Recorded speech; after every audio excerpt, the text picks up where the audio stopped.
Punjabi radio USA ਸੁਣ ਰਹੇ ਸਾਰੇ ਹੀ ਮਾਣਯੋਗ ਅਤੇ ਸਤਿਕਾਰਤ ਸਰੋਤਿਆਂ ਨੂੰ ਪੰਜਾਬੀ ਰੇਡੀਓ USA ਦੀ ਟੀਮ ਅਤੇ ਮੇਰੇ ਰਾਜਕਨਵੀਰ ਸਿੰਘ ਵੱਲੋਂ ਆਪ ਜੀ ਨੂੰ ਬਹੁਤ ਪਿਆਰ ਸਤਿਕਾਰ ਸਾਹਿਬ ਦੋਨੋਂ ਅੱਜ ਜੋੜ ਕੇ ਨਿੱਘੀ ਜਿਹੀ ਸਤਿ ਸ੍ਰੀ ਅਕਾਲ ਸਭ ਨੂੰ ਜੀ ਨੂੰ ਆਖਦੇ ਹਾਂ। ਸੋ ਤੇ ਪ੍ਰੋਗਰਾਮ ਖਬਰ ਤੇ ਨਜ਼ਰ ਦੇ ਵਿੱਚ ਆਪ ਸਭ ਦਾ ਨਿੱਘਾ ਸਵਾਗਤ ਕਰਦੇ ਹਾਂ। ਅਤੇ ਖਬਰ ਤੇ ਨਜ਼ਰ ਪ੍ਰੋਗਰਾਮ ਦੇ ਵਿੱਚ ਇਸ ਟਾਈਮ ਮੇਰੇ ਨਾਲ ਜੁੜ ਚੁੱਕੇ ਨੇ ਮਿੰਟੂ ਗੁਲੂਸਰੀਆ ਜੀ ਮਲੋਟ ਸਟੂਡੀਓਜ਼ ਤੋਂ। ਮਿੰਟੂ ਜੀ ਨਿੱਘੀ ਜੀ ਆਇਆਂ ਨੂੰ ਪਿਆਰ ਭਰੀ ਸਤਿ ਸ੍ਰੀ ਅਕਾਲ।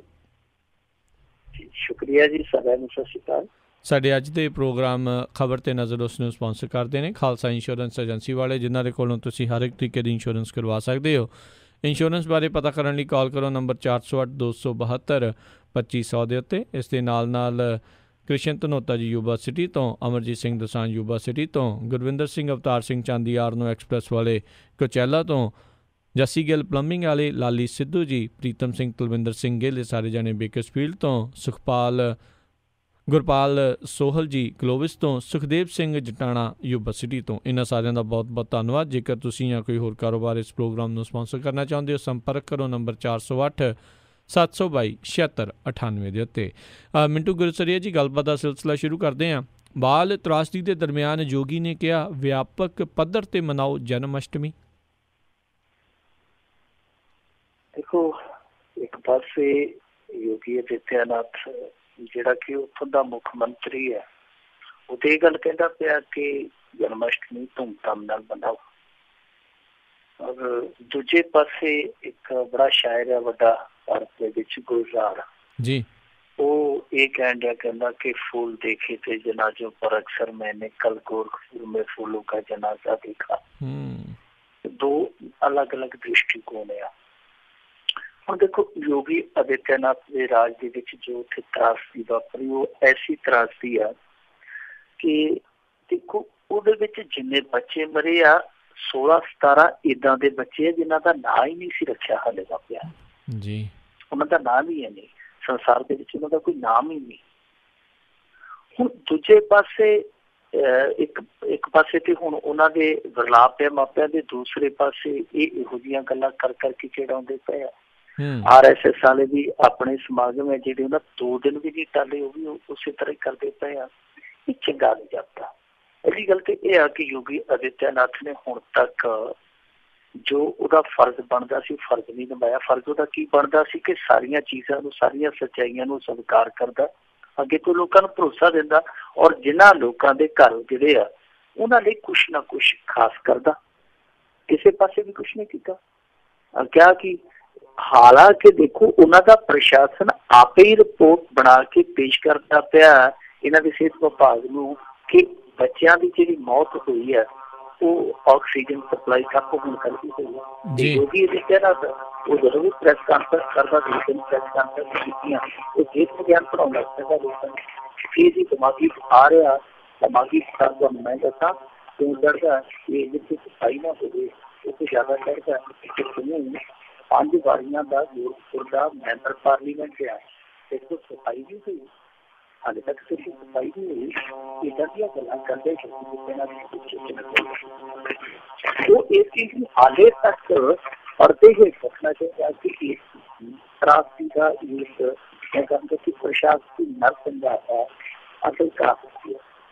ਹੁਣ ਇੱਕ ਪਾਸੇ ਤੇ ਆਖੀ ਜਾਂਦੇ ਕਿ ਦਿਮਾਗੀ ਬੁਖਾਰ ਦੇ ਨਾਲ ਮੌਤਾਂ ਹੋਈਆਂ, ਦੂਜੇ ਪਾਸੇ ਜਿਹੜੀ ਕੰਪਨੀ ਆਕਸੀਜਨ ਸਪਲਾਈ ਕਰਦੀ ਸੀ ਉਹਨਾਂ ਦੇ ਘਰਾਂ ਦੇ ਵਿੱਚ, ਉਹਨਾਂ ਦੇ ਦਫ਼ਤਰਾਂ ਦੇ ਵਿੱਚ ਲੀਡਾਂ ਮਾਰ ਦਿੱਤੇ ਆ। ਇਹ ਦਿਮਾਗੀ ਬੁਖਾਰ ਦੇ ਨਾਲ ਮੌਤਾਂ ਹੋਈਆਂ ਤੇ ਉਹਨਾਂ ਦੇ ਘਰਾਂ ਵਿੱਚ, ਉਹਨਾਂ ਦੇ ਦਫ਼ਤਰਾਂ ਵਿੱਚ ਲੀਡਾਂ ਮਾਰਦਾ। ਸਭ ਤੋਂ ਵੱਡੀ ਗੱਲ ਹੈ ਕਿ ਅਮਿਤ ਸ਼ਾਹ ਜੀ ਕਹਿੰਦਾ, ਅਮਿਤ ਸ਼ਾਹ ਜਿਨ੍ਹਾਂ ਦਾ ਸਾਰਿਆਂ ਦਾ ਵਾਈਸ ਕੈਪਟਨ ਹੈ, ਕੈਪਟਨ ਨਰਿੰਦਰ ਮੋਦੀ ਕੇ ਵਾਈਸ ਕੈਪਟਨ ਹੈ। ਹਾਲਾਂਕਿ ਭਾਰਤੀ ਜਨਤਾ ਪਾਰਟੀ ਦਾ ਪ੍ਰਧਾਨ ਹੈ, ਫਿਰ ਵੀ ਹੁਣ ਉਹ ਅਮਿਤ ਸ਼ਾਹ ਜਿਸਨੇ ਇਸ ਮਾਮਲੇ ਦੇ ਵਿੱਚ ਬੜੀ ਸੋਚ ਸਮਝ ਕੇ ਟਿੱਪਣੀ ਕਰਨੀ ਸੀ, ਉਹ ਕਹਿੰਦਾ ਜੀ ਲਓ ਦੇਖੋ ਇਹੋ ਜਿਹੇ ਕੰਮ, ਇਹੋ ਜਿਹੇ ਕਾਂਡ ਤੇ ਕਾਂਗਰਸ ਵੇਲੇ ਵੀ ਦੇਖੋ ਕਿ ਨਵੇਂ ਹੋਏ। ਕਮਾਲ ਦੀ ਗੱਲ ਹੈ, ਇਹਨਾਂ ਦਾ ਸਿਹਤ ਮੰਤਰੀ ਉਹ ਉਦੋਂ ਬੇਸ਼ਰਮ ਹੈ, ਉਹਨੇ ਆਖ ਦਿੱਤਾ ਸੀ ਪਹਿਲੇ ਦਿਨ ਹੀ ਅਗਸਤ ਦੇ ਮਹੀਨੇ 'ਚ ਏਦਾਂ ਹੀ ਮਰਦੇ ਹੁੰਦੇ ਬੱਚੇ ਦਿਮਾਗੀ ਬੁਖਾਰ ਨਾਲ, ਇਸ ਤਰ੍ਹਾਂ ਮਰਦੇ ਕਿ ਬੰਦਾ ਉਹਨੂੰ ਪੁੱਛੇ ਤੁਹਾਡੇ ਕਿਉਂ ਨਹੀਂ ਮਰਦੇ ਅਗਸਤ ਦੇ ਵਿੱਚ? ਇਹ ਵੱਡੇ ਵੱਡੇ ਕਾਰਪੋਰੇਟ ਘਰਾਣੇ ਆ ਜਿਹੜੇ, ਇਹਨਾਂ ਦੇ ਕਿਉਂ ਨਹੀਂ ਮਰਦੇ? ਇਹ ਗਰੀਬਾਂ ਦੇ ਕਿਉਂ ਮਰਦੇ? ਇਸ ਤਰ੍ਹਾਂ ਦੀਆਂ ਵਾਹੀਆਂ ਚੱਲਦੇ ਪਏ ਆ। ਹੁਣ ਅੱਜ ਯੋਗੀ ਆਦਿੱਤਿਆਨਾਥ ਨੇ ਇਹ ਕਹਿ ਕੇ ਮਿੰਟੂ ਜੀ ਤੁਹਾਡੇ ਫੋਨ ਦੀ ਲਾਈਨ ਦੀ ਜਿਹੜੀ ਥੋੜੀ ਪ੍ਰੋਬਲਮ ਆ ਰਹੀ ਆ, ਆਪਾਂ ਇਦਾਂ ਕਰਦੇ ਹਾਂ ਵੀ ਇਸ ਖਬਰ ਨੂੰ ਆਪਾਂ ਕੰਟੀਨਿਊ ਕਰਦੇ ਹਾਂ, ਪਰ ਮੈਨੂੰ ਲੱਗਦਾ ਲਾਈਨ ਮੈਂ ਕੱਟ ਕੇ ਦੁਬਾਰਾ ਮਿਲਾਉਂਦਾ ਆ। ਸੋ ਕਿਸੇ ਨੂੰ ਵੀ ਜਿਹੜਾ ਇਦਾਂ ਸੁਣਨ ਦਾ ਸਵਾਦ ਨਹੀਂ ਆ ਰਿਹਾ ਹੋਣਾ। ਸੋ ਮਿੰਟੂ ਜੀ ਆਪਾਂ ਸਰੋਤਿਓ ਆਪਾਂ ਥੋੜ੍ਹੇ ਜਿਹੇ ਜਿਹੜੇ ਚਿਰ ਦੇ ਵਿੱਚ ਮੁੜ ਕੇ ਫਿਰ ਵਾਪਸ ਆਉਂਦੇ ਹਾਂ ਦੁਬਾਰਾ ਲਾਈਨ ਦੇ ਨਾਲ ਕਨੈਕਟ ਕਰਕੇ। ਥੋੜ੍ਹੀ ਲਾਈਨ ਦੇ ਵਿੱਚ ਪ੍ਰੋਬਲਮ ਆ ਰਹੀ ਹੈ, ਟੈਕਨੀਕਲ ਡਿਫੀਕਲਟੀ ਆ ਰਹੀ ਹੈ। ਸੋ ਮਿਲਦੇ ਹਾਂ ਤੁਹਾਨੂੰ ਇੱਕ ਜਿਹੜੇ ਜੀ ਥੋੜ੍ਹੇ ਜਿਹੇ ਵਕਫੇ ਤੋਂ ਬਾਅਦ 'ਚ। ਅਤੇ ਮਿੰਟੂ ਜੀ ਇੱਕ ਵਾਰੀ ਫਿਰ ਤੁਹਾਡਾ ਸਵਾਗਤ ਕਰਦੇ, ਮਾਫੀ ਚਾਹੁੰਦੇ ਹਾਂ ਜਿਹੜੇ ਜੀ ਰੁਕਾਵਟ ਦੇ ਲਈ ਅਤੇ ਥੋੜ੍ਹੀ ਤਕਨੀਕੀ ਪ੍ਰੋਬਲਮ ਜਿਹੜੀ ਆ ਰਹੀ ਸੀ। ਅਤੇ ਜੀ ਮਿੰਟੂ ਗੁਰਸਰੇ ਜੀ ਆਪਾਂ ਜਿਹੜੀ ਉਹ ਖਬਰ ਦੀ ਜਿਹੜੀ ਗੱਲ ਕਰ ਰਹੇ ਸੀਗੇ। ਹਾਂਜੀ, ਉਹਦੇ 'ਚ ਦੇਖੋ ਸਿਹਤ ਮੰਤਰੀ ਉਹਨਾਂ ਦਾ ਸਿਧਾਰਥ ਨਾਥ ਸਿੰਘ ਜੀ, ਉਹ ਵੀ ਇਹੋ ਜਿਹਾ ਸਲੱਖਣਾ, ਉਹ ਇਹ ਗੱਲ ਕਹਿੰਦਾ ਸੀਗਾ ਕਿ ਇਹ ਜਿਹੜੇ ਬੱਚੇ ਮਰਦੇ ਆ ਅਕਸਰ ਅਗਸਤ ਦੇ ਮਹੀਨੇ 'ਚ ਏਦਾਂ ਹੀ ਮਰਦੇ ਆ ਦਿਮਾਗੀ ਬੁਖਾਰ ਦੇ। ਤੇ ਉਹਨੂੰ ਲੋਕ ਪੁੱਛਦੇ ਪਏ ਆ, ਲੋਕ ਸਵਾਲ ਕਰਦੇ ਪਏ ਕਿ ਏਦਾਂ ਅਗਸਤ ਦੇ ਮਹੀਨੇ 'ਚ ਤੁਹਾਡੇ ਕਿਉਂ ਨਹੀਂ ਮਰਦੇ, ਇਹ ਵੱਡੇ ਲੋਕਾਂ ਦੇ ਕਿਉਂ ਨਹੀਂ ਮਰਦੇ, ਇਹ ਗਰੀਬਾਂ ਦੇ ਕਿਉਂ ਮਰਦੇ, ਆਮ ਬੰਦੇ ਦੇ ਕਿਉਂ ਮਰਦੇ ਆ, ਇਹਨਾਂ ਤੇ ਕਿਉਂ ਸੜ ਸਤੀ ਚੱਲਦੀ ਆ। ਸੋ ਇਹ ਇਸ ਤਰ੍ਹਾਂ ਦੀਆਂ ਵਾਹਿਯਾਤ ਬੇਧਰਮੀਆਂ ਦੀਆਂ ਉੱਥੋਂ ਟਿੱਪਣੀਆਂ ਆ ਰਹੀਆਂ ਜਿਹੜੀਆਂ ਕਿ ਨਹੀਂ ਸਾਨੂੰ ਹੋਣੀਆਂ ਚਾਹੀਦੀਆਂ। ਜਿਸ ਗੱਲ ਤੇ ਚਰਚਾ ਹੋਣੀ ਚਾਹੀਦੀ ਆ ਉਸ ਗੱਲ ਤੇ ਚਰਚਾ ਹੋ ਨਹੀਂ ਰਹੀ। ਕਿ ਦੇਖੋ ਇੱਕ ਬਹੁਤ ਵੱਡਾ ਮੈਡੀਕਲ ਕਾਲਜ ਹੈ, ਉਹਦੀ ਜਿਹੜੀ ਆਕਸੀਜਨ ਦੀ ਸਪਲਾਈ ਹੈ ਉਹ ਇੱਕ ਨਿੱਜੀ ਫਰਮ ਦੇ ਕੋਲ ਹੈ, ਔਰ ਨਿੱਜੀ ਫਰਮ ਦੇ ਕੋਲ ਜਿਹੜੀ ਉਹ ਸਾਰੀ ਸਪਲਾਈ ਦੀ ਉਹਨਾਂ ਦੇ ਕੋਲ ਹੈ, ਸਭ ਪ੍ਰਣਾਲੀ ਉਹਨਾਂ ਦੇ ਹੱਥ ਆ, ਉਹਨਾਂ ਦੀ ਪੇਮੈਂਟ ਰੋਕ ਕੇ ਬੈਠੇ ਆ। ਔਰ ਜਿਹੜਾ ਬੰਦਾ ਪ੍ਰਿੰਸੀਪਲ ਹੈ ਉਸ ਮੈਡੀਕਲ ਕਾਲਜ ਦਾ, ਉਹ ਕਮਿਸ਼ਨ ਭਾਲਦਾ ਉਹਨਾਂ ਤੋਂ, ਉਹ ਕਹਿੰਦਾ ਕਿ ਤੁਹਾਡੀ ਸਾਰੀ ਇਹ ਮਾਇਆ ਤੁਹਾਨੂੰ ਮਿਲ ਜਾਊਗੀ, ਬਸ ਮੇਰਾ ਹਿਸਾਬ ਕਿਤਾਬ ਕਰ ਦਿਓ। ਹੁਣ ਇੱਕ ਡਾਕਟਰ ਹੋ ਰਿਹਾ ਜਿਹੜਾ, ਉਹਦੇ ਬਾਬਤ ਵੀ ਇਹੋ ਹੀ ਸੁਣਨ ਦੇ ਵਿੱਚ ਆਉਂਦਾ ਕਿ ਮੀਡੀਆ ਨੇ ਉਹਨੂੰ ਬਹੁਤ ਚੁੱਕਿਆ, ਪਰ ਅਸਲ ਦੇ ਵਿੱਚ ਉਹਦਾ ਆਪਣਾ ਇੱਕ ਬਰਾਬਰ ਹਸਪਤਾਲ ਬੱਚਿਆਂ ਦਾ ਉਸੇ ਸ਼ਹਿਰ 'ਚ ਹੀ ਚੱਲਦਾ ਫੜਿਆ ਗਿਆ। ਔਰ ਇਹ ਵੀ ਸੁਣਨ ਦੇ ਵਿੱਚ ਆਇਆ ਕਿ ਜਿਹੜੇ ਉਹ ਭੱਜ ਕੇ ਸਿਲੰਡਰ ਰੱਦ ਕੇ ਦੇ ਆਇਆ ਸੀਗਾ ਆਕਸੀਜਨ ਵਾਲੇ, ਉਹ ਇੱਥੋਂ ਹੀ ਗਏ ਸਨ। ਔਰ ਇਹ ਵੀ ਸੁਣਨ ਦੇ ਵਿੱਚ ਆਇਆ ਕਿ ਜਿਹੜਾ ਪ੍ਰਿੰਸੀਪਲ ਇਹਨਾਂ ਨੇ ਬਰਖਾਸਤ ਕੀਤਾ, ਉਹ ਪ੍ਰਿੰਸੀਪਲ ਦੂਸਰੀ ਹੋਰ ਫਰਮ ਦੇ ਨਾਲ ਵੀ ਕੁੰਡੀ ਢਾਈ ਬੈਠਾ ਸੀਗਾ, ਆਕਸੀਜਨ ਸਪਲਾਇਰ ਸੀਗੇ ਜਿਹੜੇ, ਕਿ ਮੈਂ ਤੁਹਾਨੂੰ ਟੈਂਡਰ ਦਵਾ ਦੂੰਗਾ, ਤੁਸੀਂ ਕਮਿਸ਼ਨ ਦੇ ਦਿਓ ਮੈਨੂੰ। ਸੋ ਇੱਥੇ ਜਿਹੜੀ ਸਾਰੀ ਖੇਡ ਆ ਉਹ ਵੇਖੋ ਕਿਸ ਤਰ੍ਹਾਂ ਉਲਝਾਈ ਜਾ ਰਹੀ ਹੈ। ਜੋ ਕਮੀਆਂ, ਜੋ ਪੇਸ਼ੀਆਂ, ਉਹਨਾਂ ਨੂੰ ਢੱਕ ਕੇ ਇੱਕੋ ਚੀਜ਼ ਕਹੀ ਜਾ ਰਹੀ ਹੈ ਕਿ ਦਿਮਾਗੀ ਬੁਖਾਰ ਦੇ ਨਾਲ ਮਰ ਕੇ ਬੱਚੇ, ਦਿਮਾਗੀ ਬੁਖਾਰ ਦੇ ਨਾਲ ਠੀਕ ਹੈ ਉਹ ਬਿਮਾਰ ਸਨ, ਪਰ ਤੁਹਾਡਾ ਜਿਹੜਾ ਪ੍ਰਬੰਧ ਸੀ ਅਸਲ ਦੇ ਵਿੱਚ ਉਹਨੇ ਮਾਰਿਆ ਉਹਨਾਂ ਨੂੰ। ਹੁਣ ਚਰਚਾ ਇਹ ਹੋਣੀ ਚਾਹੀਦੀ ਹੈ ਕਿ ਸਰਕਾਰੀ ਏਡੇ ਜਿਹੜੇ ਇਹ ਸਿਹਤ ਸੰਸਥਾਨ ਆ, ਉਹਨਾਂ ਦੇ ਵਿੱਚ ਇਸ ਤਰ੍ਹਾਂ ਦੀਆਂ ਪ੍ਰਾਈਵੇਟ ਫਰਮਾਂ ਜਿਹੜੀਆਂ ਉਹ ਇਹ ਜ਼ਰੂਰੀ ਚੀਜ਼ਾਂ ਕਿਉਂ ਸਪਲਾਈ ਕਰਦੀਆਂ? ਕਿ ਇਹੋ ਠੇਕੇ ਜਿਹੜੇ ਉਹ ਸਰਕਾਰੀ ਲੋਕਾਂ ਨੂੰ ਨਹੀਂ ਦਿੱਤੇ ਜਾ ਸਕਦੇ ਜਿਹੜੇ ਕਿ ਕਰਮਚਾਰੀ ਹੈ ਜੀ, ਉਹ ਆਪੇ ਆਪਣੀ ਜ਼ਿੰਮੇਵਾਰੀ ਨਿਭਾਉਣ, ਉਹ ਇਸ ਤਰ੍ਹਾਂ ਦਾ ਪ੍ਰਬੰਧ ਉਹਨਾਂ ਨੂੰ ਸੌਂਪਿਆ ਜਾਵੇ। ਔਰ ਦੂਜੀ ਗੱਲ ਜਿਹੜੀ ਸਭ ਤੋਂ ਮਹੱਤਵਪੂਰਨ ਗੱਲ ਆ ਕਿ ਬਹੁਤ ਕਹਿ ਲਿਆ ਇਹਨਾਂ ਨੂੰ ਰੱਬ, ਡਾਕਟਰਾਂ ਨੂੰ ਇਹ ਕਹੋ ਕਿ ਰੱਬ ਦਾ ਵਾਸਤਾ ਹੁਣ ਤੁਸੀਂ ਬੰਦੇ ਬਣ ਕੇ ਦਿਖਾਓ, ਔਰ ਜੇ ਬੰਦੇ ਨਹੀਂ ਬਣਦੇ ਇਹਨਾਂ ਨੂੰ ਬੰਦੇ ਬਣਾ ਦੇਣਾ ਚਾਹੀਦਾ। ਕੋਈ ਗੱਲ ਆ, ਕਦੇ ਆ ਜਾਂਦਾ ਜੀ ਇੱਕ ਮਿਸ਼ਨ ਲੈਂਦੇ ਫੜੇ ਗਏ, ਕਦੇ ਗਲਤ ਆਪਰੇਸ਼ਨ ਕਰਦੇ ਫੜੇ ਗਏ, ਕਦੇ ਟੀਚਾ ਰੱਖ ਕੇ ਫੜੇ ਗਏ, ਕਦੇ ਇਹ ਆਪਣਾ ਹਸਪਤਾਲ ਚਲਾਉਂਦਾ ਫੜੇ ਗਏ। ਇਹ ਕਿੰਨੀਆਂ ਕੁ ਉਣਤਾਈਆਂ ਕਰਦੇ ਤੇ ਅਸੀਂ ਫਿਰ ਕਹਿੰਦੇ ਨੇ ਧਰਤੀ ਤੇ ਰੱਬ ਹੈ ਜੀ, ਧਰਤੀ ਤੇ ਰੱਬ ਹੈ, ਬਹੁਤ ਇਹਨਾਂ ਨੂੰ ਸਤਿਕਾਰ ਦੇ ਲਿਆ। ਹੁਣ ਘੱਟੋ ਘੱਟ ਇਹ ਚੀਜ਼ ਚਾਹੀਦੀ ਹੈ ਕਿ ਇੱਕ ਤੇ ਜਿਹੜਾ ਨਿੱਜੀ ਫਰਮਾਂ ਦਾ ਇਹ ਦਖਲ ਅੰਦਾਜ਼ੀ ਵਾਲਾ ਕੰਮ ਇਹ ਬੰਦ ਕੀਤਾ ਜਾਵੇ ਵੱਡੇ ਹਸਪਤਾਲਾਂ 'ਚ, ਔਰ ਸਾਰੇ ਸਰਕਾਰੀ ਹਸਪਤਾਲਾਂ 'ਚੋਂ ਇਸ ਤਰ੍ਹਾਂ ਦੇ ਠੇਕੇ ਖਤਮ ਕਰਕੇ ਜਨਤਕ ਪ੍ਰਣਾਲੀ ਰਾਹੀਂ ਲਿਆਂਦੇ ਜਾਣ। ਔਰ ਦੂਜੀ ਗੱਲ ਹੈ ਕਿ ਜਿਹੜੇ ਡਾਕਟਰ ਆ, ਡਾਕਟਰਾਂ ਨੂੰ ਪਹਿਲਾਂ ਬੰਦੇ ਬਣਾਇਆ ਜਾਵੇ। ਜੀ ਅਗਲੀ ਆਪਾਂ ਮਿੰਟੂ ਗੁਰਸਰੇ ਜੀ ਗੱਲ ਕਰਦੇ ਹਾਂ ਵੀ ਆਖਿਰ ਭਾਰਤ ਵਿੱਚ ਵੀ ਪੈਨਾਮਾ ਪੇਪਰ ਦੀ ਕਾਰਵਾਈ ਦੇ ਨਾਂ ਦੇ ਉੱਤੇ ਸ਼ੁਰੂ ਹੋਈ ਕਵਾਇਦ। ਦੇਖੋ ਬੜੇ ਲੇਟ ਨੇ ਤੇ ਵੈਸੇ ਪਾਕਿਸਤਾਨ ਤੇ ਨੰਬਰ ਮਾਰ ਗਿਆ। ਵੈਸੇ ਮੇਰੇ ਖਿਆਲ ਦੇ ਨਾਲ ਇਹ ਪਾਕਿਸਤਾਨ ਤੋਂ ਸ਼ਰਮ ਲੈ ਕੇ ਤੁਰ ਲੱਗੇ ਹੋਣੇ, ਪਾਕਿਸਤਾਨ ਨੇ ਤੇ ਸਿਰਾ ਲਾ ਦਿੱਤਾ ਤੇ ਹਾਲੇ ਅਸੀਂ ਤੇ ਸ਼ੁਰੂਆਤ ਹੀ ਨਹੀਂ ਕੀਤੀ। ਇਸੇ ਕਰਕੇ ਇਹਨਾਂ ਨੇ ਇੱਕ ਹੁਣ ਆਪ ਦਾ ਕਰਮਚਾਰੀ ਹੈ ਜਿਹੜਾ ਸ਼ਾਇਦ ਈਡੀ ਨਾਲ ਜੁੜਿਆ ਹੋਣਾ, ਉਹਨੂੰ ਭੇਜਿਆ ਬ੍ਰਿਟਿਸ਼ ਵਰਜਨ ਆਈਲੈਂਡ ਦੇ ਵਿੱਚ ਕਿ ਜਾ ਤੂੰ ਪਤਾ ਸੁਰ ਲੈ ਕੇ ਆ ਅਸਲ ਦੇ ਵਿੱਚ ਇਹ ਮਾਮਲਾ ਕੀ ਸੀਗਾ। ਹੁਣ ਹਾਲੇ ਤੱਕ ਇਹਨਾਂ ਨੇ ਇਹ ਕਲੀਅਰ ਨਹੀਂ ਕੀਤਾ ਕਿ ਮਾਮਲਾ ਕੀ ਸੀਗਾ, ਤੇ ਪਾਕਿਸਤਾਨੀ ਸੁਪਰੀਮ ਕੋਰਟ ਨੇ ਪ੍ਰਧਾਨ ਮੰਤਰੀ ਵੀ ਝਟਕਾ ਕੇ ਪਰੇ ਰੱਖਤਾ। ਹੁਣ ਇੱਕ ਬੰਦਾ ਜਾ ਰਿਹਾ, ਉਹ 1.25 ਲੱਖ ਉੱਥੇ ਜਾ ਕੇ ਪਤਾ ਨਹੀਂ ਕੀ ਪੁਲ ਖਲਾਊਗਾ ਕੀ ਨਹੀਂ। ਇਹ ਜਿਹੜਾ ਮਸਲਾ ਆ ਇਹ ਅਸਲ ਦੇ ਵਿੱਚ ਹੁਣ 33 ਬੰਦਿਆਂ ਦੀ ਜਾਂਚ ਪੜਤਾਲ ਨੂੰ ਲੈ ਕੇ ਚੱਲੇਗਾ। ਯਾਨੀ ਕੁੱਲ ਜਿਹੜੇ ਪਨਾਮਾ ਪੇਪਰ ਦੇ ਵਿੱਚ ਨਾਮ ਆਏ ਸਨ ਭਾਰਤੀਆਂ ਦੇ ਉਹ 500 ਸੀ। 500 ਦੇ ਵਿੱਚੋਂ ਤੁਸੀਂ 33 ਲਾ ਲਓ ਕਿ 33 ਨੂੰ ਹੀ ਲਿਸਟਡ ਕੀਤਾ ਗਿਆ ਜਿਨ੍ਹਾਂ ਦੀ ਜਾਂਚ ਪੜਤਾਲ ਲਈ ਉਹ ਬੰਦਾ ਜਾ ਰਿਹਾ, ਉਹ ਜਾ ਕੇ ਹੁਣ ਕਾਗਜ਼ ਪੱਤਰ ਉੱਥੇ ਫੋਲੇਗਾ। ਦੂਸਰੇ ਕਿਉਂ ਨਹੀਂ? ਦੂਸਰੇ ਅਸਲ ਦੇ ਵਿੱਚ ਐਸੇ ਬੰਦੇ ਆ ਜਿਹੜੇ ਅਕਸਰ ਸੰਸਦ ਦੇ ਵਿੱਚ ਜਾਂ ਸੰਸਦ ਦੇ ਬਾਹਰ ਪ੍ਰਧਾਨ ਮੰਤਰੀ ਦੀ ਬਰੋਬਰ ਵੀ ਬੈਠਦੇ ਜੀ। ਇੱਕ ਦੋ ਤੇ ਇਹਨਾਂ ਦੇ ਆਪਣੇ ਜਿਹੜੇ ਇਸ ਸਮੇਂ ਸੱਤਾ ਤੇ ਆਸੀਨ ਨੇ, ਇਹਨਾਂ ਦੇ ਆਪਣੇ ਮੁੱਖ ਮੰਤਰੀ ਵੀ ਫਸੇ ਪਏ ਆ ਇਸ ਮਾਮਲੇ ਦੇ ਵਿੱਚ। ਇੱਕ ਕਾਰਪੋਰੇਟ ਘਰਾਣੇ ਦੇ 2-3 ਜੀ ਫਸੇ ਪਏ ਆ। ਸੋ ਉਹਨਾਂ ਨੂੰ ਪਾਸੇ ਕਰਕੇ 33 ਚੁਣੇ ਆ ਕਿ ਜੇ ਲੋੜ ਪਈਗੀ, ਜੇ ਜਾ ਜਾਂਦੀ ਆ ਹੋਈ ਵੀ, ਤੇ ਇਹਨਾਂ 33 ਤੇ ਕਾਰਵਾਈ ਕਰ ਦਿਆਂਗੇ। ਪਰ ਜਿਹੜੇ ਅਸਲੀ ਸੀਗੇ, ਜਿਹੜੇ ਵੱਡੇ ਨਾਮ ਸੀਗੇ, ਉਹ ਪਾਸੇ ਕਰ ਦਿੱਤੇ ਗਏ। ਇਸੇ ਕਰਕੇ ਇੱਕ ਟੁਚਰ ਜੀ ਜਾਂਚ ਪੜਤਾਲ ਇਹਨਾਂ ਨੇ ਤੋੜੀ ਆ। ਹੁਣ ਦੇਖੋ ਉਹ ਕਦੋਂ ਜਾਂਦਾ, ਕਦੋਂ ਉਹ ਕਰਮਚਾਰੀ ਭੌਂ ਕੇ ਆਉਂਦਾ ਹੈ। ਪਰ ਜਦੋਂ ਤੱਕ ਮੇਰੇ ਖਿਆਲ ਦੇ ਨਾਲ ਸਾਰੀ ਕਵਾਇਦ ਪੂਰੀ ਹੋਏਗੀ, ਉਦੋਂ ਤੱਕ ਨਰਿੰਦਰ ਮੋਦੀ ਸਾਹਿਬ ਦਾ ਜਿਹੜਾ 1.5 ਸਾਲ ਦਾ ਵਕਫਾ ਉਹ ਲੱਗੇ ਲੱਗ ਜੂ। ਤੇ ਉਹ ਜਿਹੜੇ ਬੰਦੇ ਆ ਉਦੋਂ ਹਿਸਾਬ ਕਿਤਾਬ ਲਾ ਲੈਣਗੇ ਕਿ ਐਤਕੀ ਪਰੜਾ ਕਿਹਦਾ ਭਾਰੀ ਰਹਿਣ ਵਾਲਾ, ਉਹ ਫਿਰ ਉਹਦੇ ਲਾਗੇ ਲੱਗ ਜਾਣਗੇ। ਇਸੇ ਤਰ੍ਹਾਂ ਮੇਰੇ ਖਿਆਲ ਦੇ ਨਾਲ ਇਹ ਜਿਹੜਾ ਪਨਾਮਾ, ਜਿੱਦਾਂ ਪਨਾਮਾ ਨੇ ਉੱਥੇ ਨਵਾਜ਼ ਸ਼ਰੀਫ ਦੀ ਸ਼ਰਾਫਤ ਦਾ ਪਜਾਮਾ ਲਾਇਆ, ਇੱਥੇ ਮੇਰੇ ਖਿਆਲ ਦੇ ਨਾਲ ਕਿਸੇ ਦੀ ਟਾਈ ਨੂੰ ਵੀ ਹੱਥ ਨਹੀਂ ਪੈਣਾ। ਜੀ ਜੀ। ਅਗਲੀ ਮਿੰਟੂ ਗੁਰਸੇਰੇ ਜੀ ਗੱਲ ਕਰਦੇ ਹਾਂ ਵੀ ਹਾਮਿਦ ਅੰਸਾਰੀ ਦੇ ਬਿਆਨ ਤੇ ਕੈਪਟਨ ਦਾ ਪਲਟਵਾਰ ਕਿਹਾ, ਜੋ ਖੁਦ ਨੂੰ ਅਸੁਰੱਖਿਅਤ ਮਹਿਸੂਸ ਕਰਦਾ ਹੈ ਉਹ ਭਾਰਤੀ ਨਹੀਂ। ਦੇਖੋ, ਕੈਪਟਨ ਅਮਰਿੰਦਰ ਸਿੰਘ ਦਾ ਜਿਹੜਾ ਇਹ ਬਿਆਨ ਆਇਆ, ਇਹ ਤੋਂ ਪਹਿਲਾਂ 1-2 ਬਿਆਨ ਹੋਰ ਵੀ ਬੜੇ ਚਰਚਾਯੋਗ ਨੇ। ਹਾਮਿਦ ਅੰਸਾਰੀ ਸਾਹਿਬ 10 ਸਾਲ ਉਪ ਰਾਸ਼ਟਰਪਤੀ ਰਹਿ ਕੇ ਗਏ। ਉਹਨਾਂ ਦੇ ਬਿਆਨਾਂ ਨੂੰ ਇਸ ਤਰ੍ਹਾਂ ਕਾਟ ਕਰਨਾ, ਔਰ ਖਾਸ ਤੌਰ ਤੇ ਦੇਖੋ ਕਾਂਗਰਸੀ ਮੁੱਖ ਮੰਤਰੀ ਬਣੀ ਹੋਈ ਕਾਟ ਕਰਨਾ, ਇਹ ਆਪਣੇ ਆਪ ਦੇ ਵਿੱਚ ਦਰਸਾਉਂਦਾ ਹੈ ਕਿ ਇਸ ਸਿਆਸਤ ਦੇ ਧਰਾਤਲ ਤੇ ਕਿੰਨੀ ਕੁ ਟੋਲਰੈਂਸ ਆ। ਹੁਣ ਦੇਖੋ ਜਿਹੜਾ ਪ੍ਰਧਾਨ ਮੰਤਰੀ ਉਹ ਕੀ ਬੋਲਦਾ, ਨਰਿੰਦਰ ਮੋਦੀ ਕੀ ਬੋਲਦਾ ਉਹਦੇ ਬਾਰੇ। ਉਹ ਕਹਿੰਦਾ ਕਿ ਦੇਖੋ ਜੀ, ਤੁਸੀਂ ਪੱਛਮੀ ਏਸ਼ੀਆਈ ਦੇਸ਼ਾਂ ਦੇ ਵਿੱਚ ਇੱਕ ਲੰਬਾ ਸਮਾਂ ਬਿਤਾਇਆ, ਉਸ ਦਾਇਰੇ 'ਚ ਜ਼ਿੰਦਗੀ ਦੇ ਬਹੁਤ ਸਾਲ ਤੁਹਾਡੇ ਚਲੇ ਗਏ ਆ, ਉਹੀ ਮਾਹੌਲ, ਉਹੀ ਸੋਚ, ਉਹੀ ਡਿਬੇਟ, ਉਹੀ ਲੋਕ ਰਹਿ ਕੇ ਨਾ, ਉਹ ਕਿਤੇ ਨਾ ਕਿਤੇ ਨਾ ਤੁਹਾਡੇ ਤੇ ਅਸਰ ਹੋ ਰਿਹਾ ਜੀ। ਹੁਣ ਦੇਖੋ ਹਾਮਿਦ ਅੰਸਾਰੀ ਨੂੰ ਕੀ ਕਿਹਾ ਜਾ ਰਿਹਾ ਕਿ ਤੁਸੀਂ ਪੱਛਮੀ ਦੇਸ਼ਾਂ 'ਚ ਰਹੇ, ਬਹੁਤ ਭਾਵ ਜ਼ਿਆਦਾ ਕੰਮ ਤੁਸੀਂ ਮੁਸਲਮਾਨਾਂ 'ਚ ਕੀਤਾ, ਤੁਹਾਨੂੰ ਉਹੀ ਮਾਹੌਲ ਹੈ ਨਾ ਜਿਹੜਾ ਉਹ ਜ਼ਹਿਨੀ ਤੌਰ ਤੇ ਰਚਿਆ ਨਜ਼ਰ ਆਉਂਦਾ ਜੀ। ਹੁਣ ਪ੍ਰਧਾਨ ਮੰਤਰੀ ਖੁਦ ਕਹਿੰਦਾ, ਔਰ ਉਸ ਬੰਦੇ ਨੂੰ ਕਹਿੰਦਾ ਜਿਹੜਾ 10 ਸਾਲ ਦੇਸ਼ ਦਾ ਉਪ ਰਾਸ਼ਟਰਪਤੀ ਰਹਿ ਕੇ ਗਿਆ।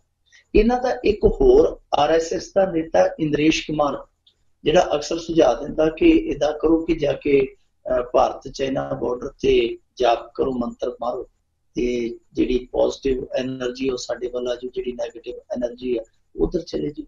ਏਦਾਂ ਦੇ ਬਿਆਨ ਦਿੰਦਾ। ਕਈ ਵਾਰੀ ਕਹਿ ਦਿੰਦਾ ਕਿ ਗੋਬਰ ਦੇ ਨਾਲ ਜੇਕਰ ਅਸੀਂ ਬੰਕਰ ਬਣਾਵਾਂਗੇ ਤੇ ਗੋਲੀ ਜਾਂ ਤੋਪ ਦਾ ਗੋਲਾ ਪਾਰ ਨਹੀਂ ਕਰ ਸਕਦਾ ਜੀ। ਐਸੇ ਬਿਆਨ ਦੇਣ ਵਾਲਾ ਇੰਦਰੇਸ਼ ਕੁਮਾਰ ਹਾਮਿਦ ਅੰਸਾਰੀ ਨੂੰ ਸਲਾਹ ਦੇਣ ਡਿਆ ਵਾ ਕਿ ਭਾਈ ਸਾਹਿਬ, ਜਿੱਥੇ ਤੈਨੂੰ ਲੱਗਦਾ ਕਿ ਮੁਸਲਿਮ ਸੁਰੱਖਿਅਤ ਨੇ, ਉਸ ਮੁਲਕ 'ਚ ਚਲਾ ਜਾ।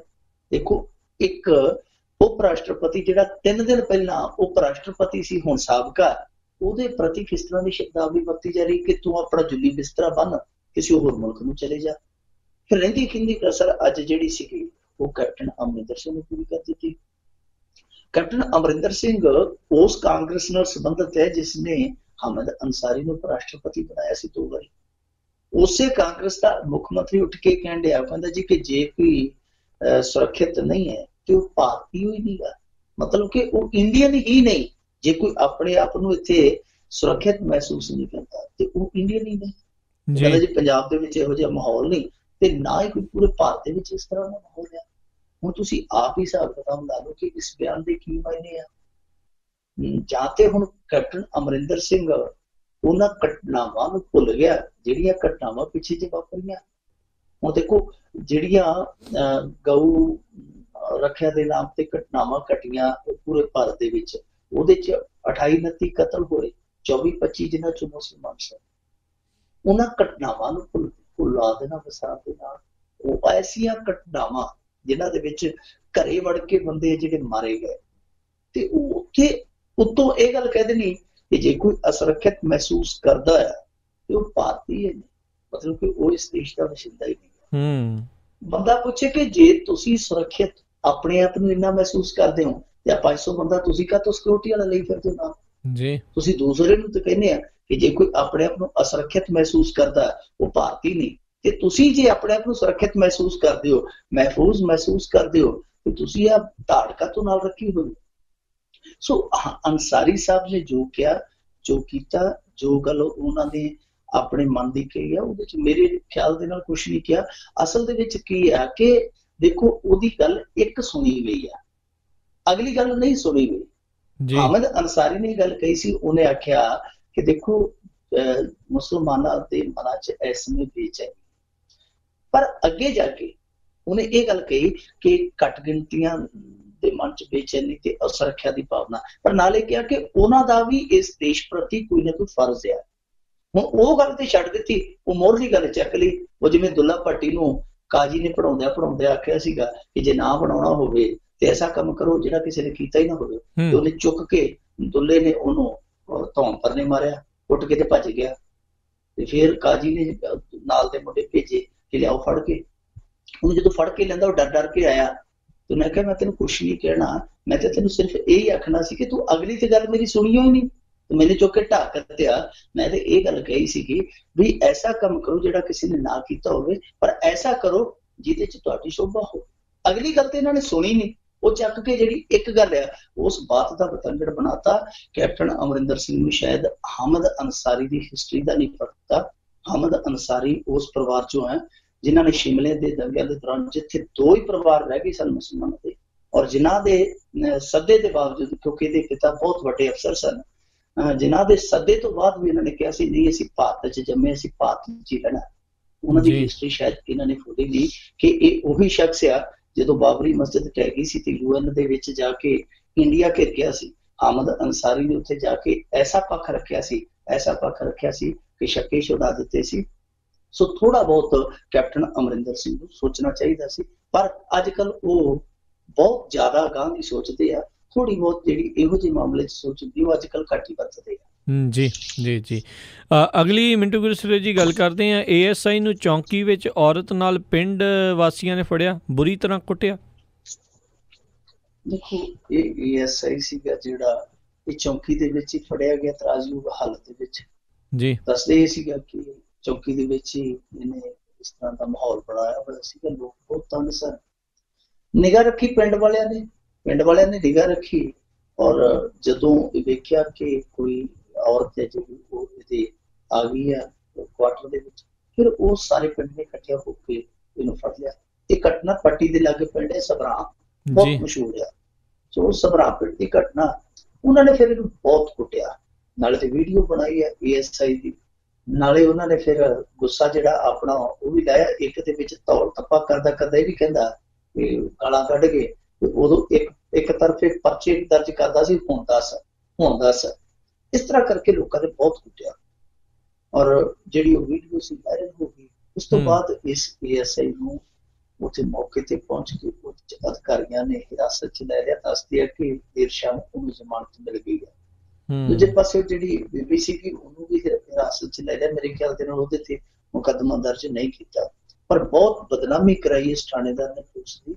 ਜੋ ਪਿੰਡ ਵਾਲਿਆਂ ਨੇ ਕੀਤਾ ਉਹ ਵੀ ਗਲਤ ਹੈ, ਜਿਸ ਤਰੀਕੇ ਨਾਲ ਕੁੱਟਿਆ ਮਾਰਿਆ ਨੂੰ, ਪਰ ਜੋ ਵਰਦੀ ਦੇ ਵਿੱਚ ਇਹਨੇ ਕੀਤਾ, ਜੋ ਗੰਦ ਇਹ ਉੱਥੇ ਘੋਲਦਾ ਪਿਆ ਸੀ, ਇਹਨੇ ਵੀ ਠੀਕ ਨਹੀਂ ਕੀਤਾ।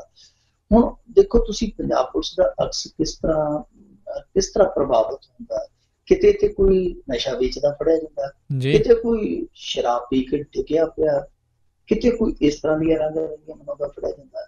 ਸੋ ਹੁਣ ਲੋਕੀ ਇਹ ਕਹਿੰਦੇ ਆ ਕਿ ਦੇਖੋ ਸਾਨੂੰ ਬਾਅਦ ਚ ਸੁਧਾਰ ਲਿਓ, ਪਬਲਿਕ ਨੂੰ ਬਾਅਦ ਚ ਸੁਧਾਰ ਲਿਓ, ਗੁੰਡਿਆਂ ਨੂੰ ਬਾਅਦ ਚ ਸੁਧਾਰ ਲਿਓ, ਬਦਮਾਸ਼ਾਂ ਨੂੰ ਬਾਅਦ ਚ ਸੁਧਾਰ ਲਿਓ, ਪਹਿਲਾਂ ਆਪਣੇ ਬੰਦਿਆਂ ਨੂੰ ਸੁਧਾਰ ਲਿਓ।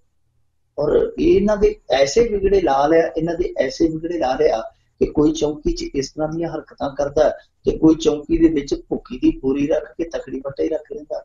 ਭੁੱਖੇ ਦੀ ਘਟਨਾ ਸਾਰਿਆਂ ਨੂੰ ਯਾਦ ਹੁੰਦੀ। ਸੋ ਇਹ ਜਿੰਨਾ ਮਹਿਕਮੇ ਨੂੰ ਇਹ ਬਦਨਾਮ ਇਹਨਾਂ ਦੇ ਆਪ ਦੇ ਕਰਦੇ ਪਏ ਆ, ਉਹਨਾਂ ਮੇਰੇ ਖਿਆਲ ਦੇ ਨਾਲ ਕ੍ਰਿਟੀਸਾਈਜ਼ ਜਿਹੜੇ ਕ੍ਰਿਟਿਕ ਆ ਉਹ ਵੀ ਇਹਨਾਂ ਨੂੰ ਕਰਦੇ ਹੋਣੇ, ਜਿੰਨਾ ਇਹਨਾਂ ਦੇ ਆਪਣੇ ਨੁਕਸਾਨ ਪਹੁੰਚਾਉਂਦੇ ਪਏ ਆ। ਸੋ ਜ਼ਰੂਰਤ ਆ ਇਸ ਪਾਸੇ ਧਿਆਨ ਦੇਣ ਦੀ, ਪਰ ਇਹਨਾਂ ਦਾ ਕੋਈ ਨਾ ਕੋਈ ਕਿੱਸਾ ਜਿਹੜਾ ਖੁੱਲਿਆ ਰਹਿੰਦਾ।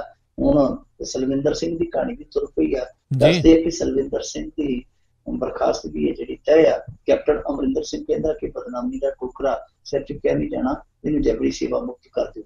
ਸੋ ਉਹ ਇੱਕ ਸਲਵਿੰਦਰ ਸਿੰਘ ਬੜਾ ਚਰਚਾ ਦਾ ਵਿਸ਼ਾ ਰਿਹਾ, ਹੁਣ ਇਹ ਥਾਣੇਦਾਰ ਆ ਗਿਆ, ਕੱਲ ਨੂੰ ਕੋਈ ਹੋਰ ਇਹਨਾਂ ਤੋਂ ਸਲਵਿੰਦਰ ਬਲਵਿੰਦਰ ਆ ਜਾਊਗਾ। ਸੋ ਇਹ ਜਿਹੜੀ ਇਸ ਤਰ੍ਹਾਂ ਦੀ ਪੁਲਿਸ ਦੀ ਮਾਨਸਿਕਤਾ ਬਣੀ ਪਈ ਹੈ, ਇਹਨੂੰ ਬਦਲਣ ਲਈ ਕੋਈ ਠੋਸ ਪ੍ਰੋਗਰਾਮ ਇਹਨਾਂ ਨੂੰ ਲਿਖਣਾ ਪਵੇਗਾ, ਨਹੀਂ ਤੇ ਫਿਰ ਇਹ ਤੱਕ ਮਤੱਕਾ ਤੇ ਚੱਲੀ ਜਾਂਦਾ।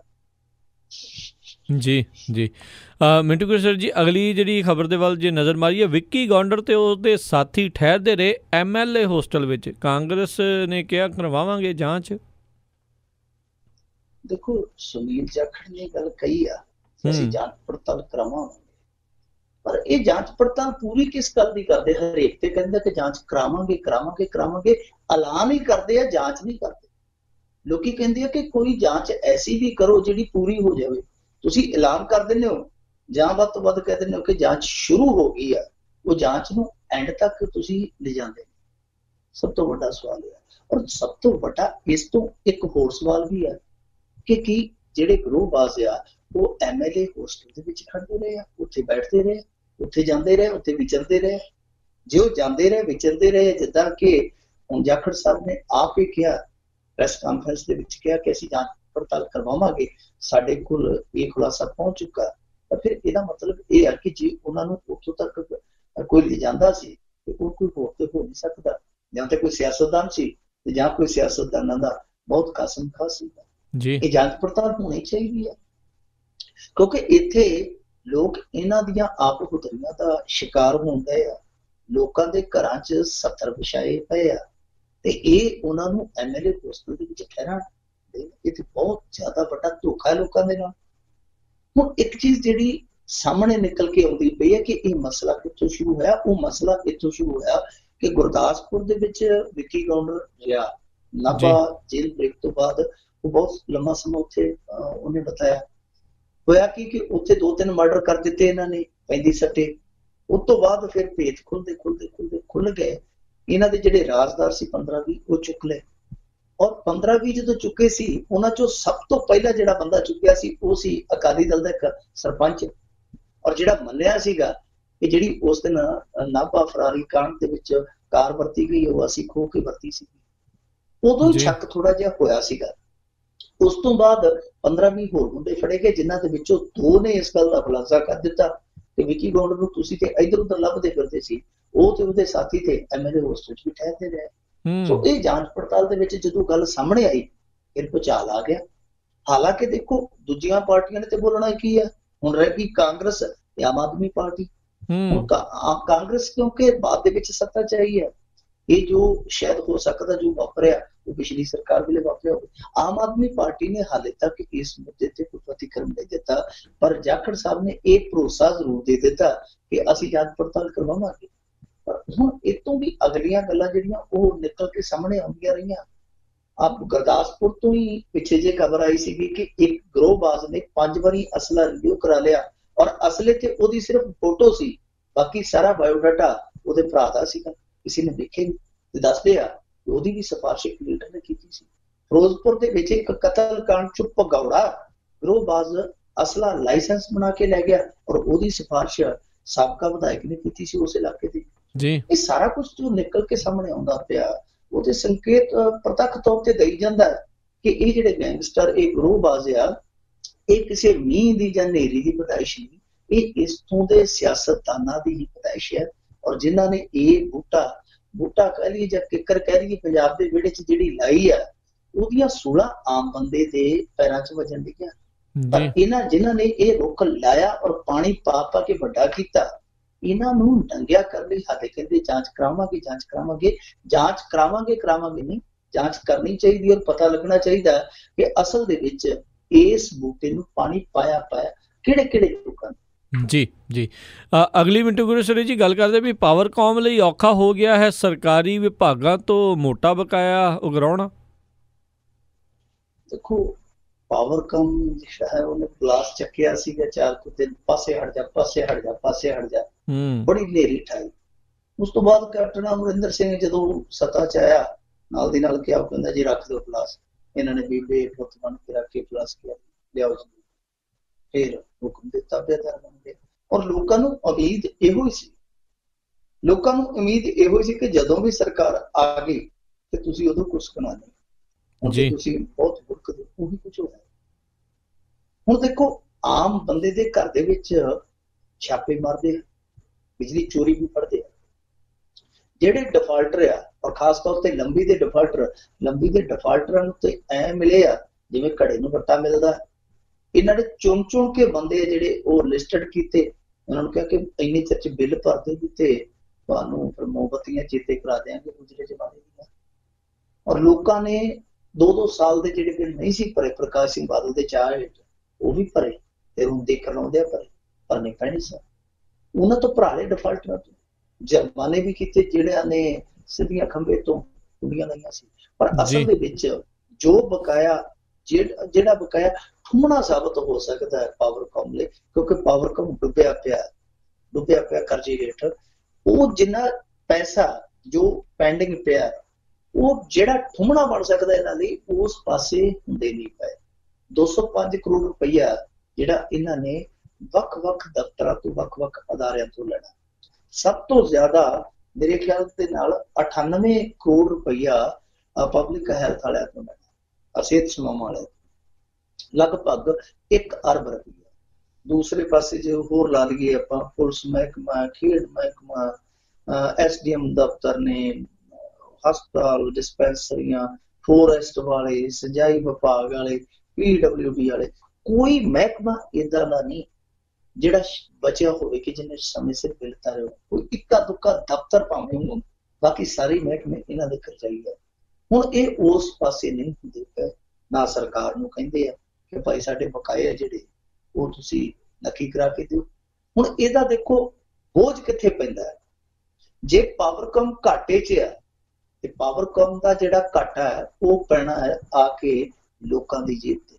ਜੀ। ਇਹਨਾਂ ਨੇ ਯੂਨਿਟਾਂ ਵਧਾਈ ਜਾਣੀਆਂ ਜੀ, ਹੁਣ ਇੰਨੇ ਦੀ ਯੂਨਿਟ ਹੋ ਗਈ ਹੈ, ਹੁਣ ਇੰਨੇ ਦੀ ਯੂਨਿਟ ਹੋ ਗਈ ਹੈ। ਉੱਤੇ ਨਾਲ ਗਊ ਮਾਤਾ ਨੂੰ ਬਹਾ ਦਿੰਦੇ ਕਿ ਇਹਦਾ ਵੀ ਸੈਸ ਹੈ ਜਿਹੜਾ ਉਹ ਵੀ ਦਿਓ। ਉਹ ਲਾ ਕੇ ਸੈਸ, ਲਾ ਕੇ ਰੇਟ ਉਹ ਏਡੀ ਭਾਰੀ ਯੂਨਿਟ ਕਰ ਦਿੰਦੇ ਕਿ ਮਾਰੀ ਦਾ ਬੰਦਾ ਜਿਹੜਾ ਬਿਜਲੀ ਚੋਰੀ ਕਰਨ ਲੱਗ ਜਾਂਦਾ। ਹੁਣ ਦੂਜੇ ਪਾਸੇ ਆ ਜਿਹੜੀ ਗੱਲ ਆਪਾਂ ਕਰਦੇ ਪਏ ਆ ਜੀ ਬਕਾਇਆਂ ਦੀ, ਇਹ ਵੀ ਇੱਕ ਤਰ੍ਹਾਂ ਨਾਲ ਧੋਖਾ, ਇਹ ਦੂਰਾ ਧੋਖਾ ਲੋਕਾਂ ਨਾਲ। ਇੱਕ ਤੇ ਇਹ ਆ ਕਿ ਜੇ ਪਾਵਰਕਾਮ ਕਰਜ਼ੇ 'ਚ ਡੁੱਬਾ, ਉਹਦਾ ਬੋਝ ਵੀ ਆਵਾਮ ਤੇ ਜਿਹੜਾ ਲੋਕੀ ਬਿੱਲ ਭਰਦੇ ਜਾਂ ਟੈਕਸ ਪੇ ਕਰਦੇ ਆ, ਜਿਨ੍ਹਾਂ ਦੇ ਗਾਂ ਜਾ ਕੇ ਦਫ਼ਤਰਾਂ ਨੇ ਬਿੱਲ ਭਰਨੇ ਆ, ਜਿਨ੍ਹਾਂ ਕੰਮਾਂ ਲਈ ਆਵਾਮ ਪੈਸਾ ਦਿੰਦਾ, ਉਹ ਪੈਸਾ ਉੱਥੇ ਵਰਤਣ ਦੀ ਥਾਂ ਤੇ ਹੋਰ ਪਾਸੇ ਖੁਰਦ-ਬੁਰਦ ਕਰ ਦਿੱਤਾ ਜਾਂਦਾ। ਇਹ ਵੀ ਦੂਸਰਾ ਧੋਖਾ ਹੈ ਲੋਕਾਂ ਦੇ ਨਾਲ। ਸੋ ਇਸ ਤਰ੍ਹਾਂ ਦੀ ਇਹ ਧੋਖਾਧੜੀ ਨਹੀਂ ਚੱਲਣੀ ਚਾਹੀਦੀ। ਇਹ ਬਕਾਏ ਜਿਹੜੇ ਪੈਂਡਿੰਗ ਪਏ ਇਹਨਾਂ ਨੂੰ ਲੈਣੇ ਚਾਹੀਦੇ ਆ, ਔਰ ਉਦਾਂ ਲੈਣੇ ਚਾਹੀਦੇ ਆ ਜਿੱਦਾਂ ਆਮ ਬੰਦੇ ਦੀ ਹਿੱਕ ਤੇ ਚੜ ਕੇ ਲੈਂਦੇ ਆ। ਹੁਣ ਕਿਉਂ ਨਹੀਂ ਬੋਲਦੇ? ਹੁਣ ਜੇ ਏਡੇ ਹੀ ਇਹ ਸਲਾਘਿਆ ਕੈਪਟਨ ਅਮਰਿੰਦਰ ਸਿੰਘ ਕਹਿਣ ਕਿ ਭਾਈ ਤੁਹਾਡੀ ਦਖਲਅੰਦਾਜ਼ੀ ਜੇ ਹੈ ਤੇ ਫਿਰ ਤੁਸੀਂ ਪੈਸੇ ਸੁੱਟੋ, ਜੇ ਤੁਸੀਂ ਨਹੀਂ ਦੇਣੇ ਤੇ ਫਿਰ ਜਿਹਨੂੰ ਤੋਂ ਅਸੀਂ ਲੈਣੇ ਆ ਸਾਨੂੰ ਲੈਣ ਦੇ ਖੁੱਲ੍ਹ ਦਿਓ। ਜੇ ਇਸੇ ਤਰ੍ਹਾਂ ਜੁੜਦਾ ਰਿਹਾ 5 ਸਾਲ ਕੈਪਟਨ ਅਮਰਿੰਦਰ ਸਿੰਘ ਇਸ ਤਰ੍ਹਾਂ ਹੀ ਰੇੜਾ ਲਾਉਂਦਾ ਰਿਹਾ, ਇੱਧਰ ਸਾਈਡ ਉਧਰੋਂ ਸਾਈਡ, ਤੇ ਫਿਰ 4-5 ਸਾਲਾਂ ਨੂੰ ਜਿਹੜਾ ਇਹ ਰਕਮ ਦਾ ਜੋੜ ਆ ਇਹ ਹੋਰ ਬਹੁਤ ਵੱਧ ਜਾਏਗਾ। ਤੇ ਉਹ ਵਧਿਆ ਹੋਇਆ ਬੋਝ, ਜਿਵੇਂ ਮੈਂ ਅਕਸਰ ਕਹਿੰਦਾ ਹੁੰਦਾ ਕਿ ਫਿਰ ਬੋੜ ਜਿੱਡਾ ਮਰਜ਼ੀ ਫੈਲ ਜਾਵੇ, ਭਾਰ ਉਹਦਾ ਤਣਿਆਂ ਤੇ ਪੈਣਾ, ਤੇ ਤਣੇ ਕਿੰਨਾ ਕੁ ਚਿਰ ਭਾਰ ਚੱਲਣਗੇ, ਉਹ ਤੇ ਪਹਿਲਾਂ ਟੁੱਟਣ ਕਿਨਾਰੇ ਹੋਏ ਪਏ ਆ। ਜੀ ਜੀ ਜੀ। ਤੇ ਮਿੰਟੂ ਗੁਰਸਰੇ ਜੀ, ਬਹੁਤ ਬਹੁਤ ਤੁਹਾਡਾ ਧੰਨਵਾਦ ਕਰਦੇ ਹਾਂ। ਤੁਸੀਂ ਸਾਡੇ ਨਾਲ ਜੁੜੇ ਇਹਨਾਂ ਖਬਰਾਂ ਬਾਰੇ ਸਾਨੂੰ ਵਿਸਥਾਰ 'ਚ ਜਾਣਕਾਰੀਆਂ ਦਿੱਤੀਆਂ। ਤੇ ਫਿਰ ਸਰੋਤਿਆਂ ਨੂੰ ਮਾਫੀ ਮੰਗਦੇ ਵਿੱਚ ਜਿਹੜੀ ਤਕਨੀਕੀ ਪ੍ਰੋਬਲਮ ਆਈ ਸੀ। ਤੇ ਮਿਲਾਂਗੇ ਅਗਲੇ ਬੁਲਟਨ 'ਚ। ਉਦੋਂ ਤੱਕ ਲਈ ਸਾਰਿਆਂ ਨੂੰ ਬਹੁਤ ਪਿਆਰ ਸਤਿਕਾਰ ਸਾਹਿਬ ਨਾਲ ਜੁੜ ਕੇ ਨਿੱਘੀ ਜੀ ਸਤਿ ਸ਼੍ਰੀ ਅਕਾਲ ਜੀ।